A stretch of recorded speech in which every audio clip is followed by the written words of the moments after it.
Welcome traders, welcome to this week's IC Markets market commentary.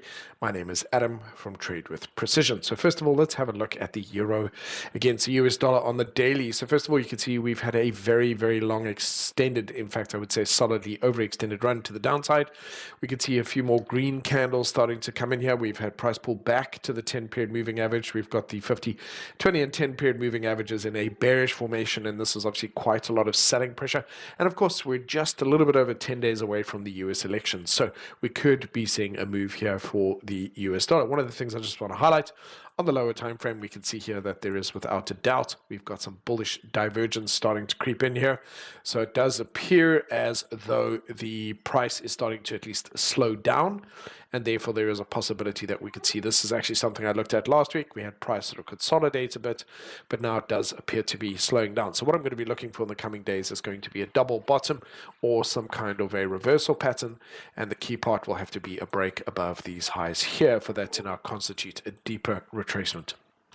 Moving on to gold. So one of the things I want to highlight here, we've got a nice little consolidation on the daily. It looks very nice and bullish. If we have a look at it on the weekly, it's now left the moving averages. And overall, the structure of this is pretty optimal. So I know this is nice and calm and consistent. Really where I get concerned is when we get to the monthly, we get such a big move. It's definitely overextended. And I want to refer to this as sort of bubble territory. So I do think there's still some room to the upside, but we've definitely got one of the longest moves that I can recall having seen, certainly in my period as a trader, even going back here through from 2007 all the way to 2011, where we had a previous bubble. We've got a similar type of potential move here, and it's a very big overextended move. So I'm cautious at some point. The clue will be in the monthly. There will have to be a monthly swing high and a bearish candle. There isn't any sign of that yet. It just means that I'm extra cautious when I have a look at it on the daily timeframes. So the trend is still up. It's still bullish, but the risk, I would say, is in how much further can we go, and certainly we are reaching those kind of soaring into big heights. My apologies, my puppy in the background wanting my attention.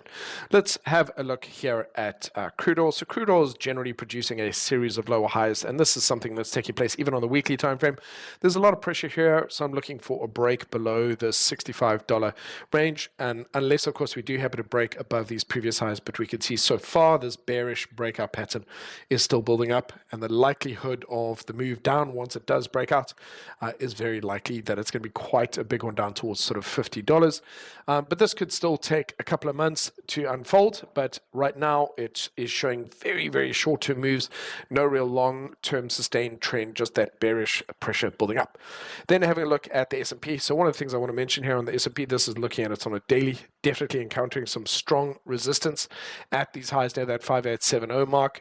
Excuse me, here, and starting to look a little bit as though it's preparing for a bit of a retracement on the weekly. Overall, the trend is nice and strong and healthy, and I wouldn't expect anything really other than a possibility of retesting this level of resistance again at this time.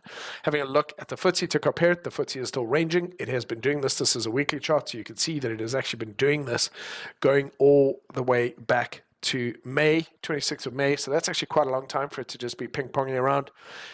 This isn't necessarily a bad sign, but it does tell me that once we ultimately break out to the upside, we should see a nice bit of a big move over there. Then if we wrap it up by having a look at Tesla, so Tesla had a particularly good week last week. I would say it's significant because we've broken this longer-term downtrend, which has kind of been building up. There's various versions of this, but I would say that now we have definitely broken that. We've got a very strong finish that day. This is post-earnings, and the only thing that I would mention here is there is still a strong level of resistance around this area. So the question is, can it stay and hold above that 270? We'll have to see how it reacts this coming week if it gets knocked back again. Alternatively, once we break above that, I would say we are almost full on back into a bull move, or at least an uptrend or a bull market for Tesla. So it's been going through various stages, but this is a significant development technically, I would say.